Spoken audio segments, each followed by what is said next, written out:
అవుటర్స్ వచ్చి లోపలికి దూకి కిటికీలో చూసేంత ఛాన్స్ ఉందా, లేకపోతే లోపల వాళ్ళు? 100% ఉంది. అసలు ఇంత వైపు నేను ఇంత హైట్ ఉన్నా, ఇంత హైట్ ఉండే చూస్తారు. ఇంకా బాయ్స్ ఎంత హైట్ ఉంటారు, అక్కడ నుంచి అయితే కన్ఫర్మ్ కనబడుతుంది. మొత్తం అక్కడ మేము ఫస్ట్ డే వచ్చినప్పుడు మా పేరెంట్స్ ఇక్కడ చూసిరు, అక్కడ గోడ హైట్ ఉంది, ఓకే, ఇక్కడ గోడ హైట్ ఉంది, ఇంకెవ్వరు రారు ఇక్కడ అంటే ఇక్కడ ఉన్నారు, అక్కడ వాచ్మెన్స్ ఉంటారని ఓకే. కానీ బ్యాక్ సైడ్ మా పేరెంట్స్ చూడలేదు. బ్యాక్ సైడ్ మేము నిన్న మా పేరెంట్స్కి వీడియోస్ పెట్టాము, ఇంతలా ఉందా అని అంటుంది. మా ఇంత కుప్ప ఇంతవరకే ఉంది, విండో ఇంతవరకు ఉంది, ఇంత తొంగి చూసినా కనబడుతుంది. అసలు హైట్ తక్కువ ఉంది. మళ్ళీ మట్టి కుప్ప పెట్టారు, ఆ మట్టి కుప్ప తీసేసేయాలి కదా, తీయలేదు. కానీ మీరు ఇప్పుడు కంప్లైంట్ ఇస్తే ఎందుకు అంత తొందరగా వీళ్ళు? మేము మొన్న వార్డెన్కి ఒకరోజు చెప్పినాం, వార్డెన్కి ఒకరోజు చెప్తే పట్టించుకోలేదు.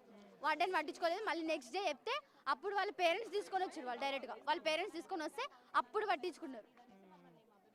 అంటే ఎవరమ్మా ఎవరై ఉంటారు అనేసి, కేవలం మెస్ వాళ్ళనా అమ్మాయి మెస్ అన్నట్టు? వాళ్ళే, ఇంకెవరు ఉంటారు అక్కడ నుంచి వచ్చే వాళ్ళు? అంటే మరి అక్కడ నుంచి వచ్చే వాళ్ళకి ఛాన్స్ ఉందంటే అదంతా మనం క్లోజ్ చేయాలి కదా. మరి అక్కడ బాయ్స్ వచ్చే ఛాన్స్ కూడా ఉంది అనుకుంటున్నా.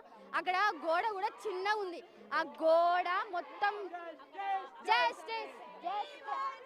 ఓకే, సో ఏబీవీపీకి చెందినటువంటి విద్యార్థులు కానీ ఇప్పుడు మనం హాస్టల్ విద్యార్థులతో కూడా మాట్లాడాం కాబట్టి వీళ్ళందరూ కూడా ఇక్కడ గ్యాదర్ అయ్యి వీ వాంట్ జస్టిస్ అంటూ కూడా వీళ్ళందరూ కూడా మాస్కులు వేసుకుని ఇక్కడ వీళ్ళు నినాదాలు చేస్తున్నారు. ఎందుకంటే బయటంతా ఈ హాస్టల్ బట్టి గోడలు ఉన్నాయంటే గోడల వెనకాలంతా కూడా చాలా ఈజీగా లోపలికి రావడానికి ఉంది. ఎందుకంటే గతంలో కూడా మేము ఇట్లాంటి సంఘటనలు జరుగుతున్న ఉద్దేశంతో కూడా మేము ఫిర్యాదులు చేసాం, ఎవరు మమ్మల్ని పట్టించుకోలేదనేసి కూడా వారు విద్యార్థులను ఆందోళన వ్యక్తం చేస్తున్నారు. ఎందుకంటే 31st నైట్ సెలబ్రేషన్స్ అయిపోయిన తర్వాత ఆ రోజు 1 గంట ప్రాంతంలో ఒక విద్యార్థిని వెళ్ళి అక్కడ వేలిముద్రలు అవన్నీ చూసిన తర్వాత ఇక్కడ ఎవరో తచ్చాడుతున్నారు, ఎవరో ఇక్కడ వాచ్ చేస్తున్నారు అనేది కూడా డౌట్ వచ్చింది. ఇక్కడ వీడియోలు కూడా తీసుంటారని కూడా డౌట్ వచ్చింది.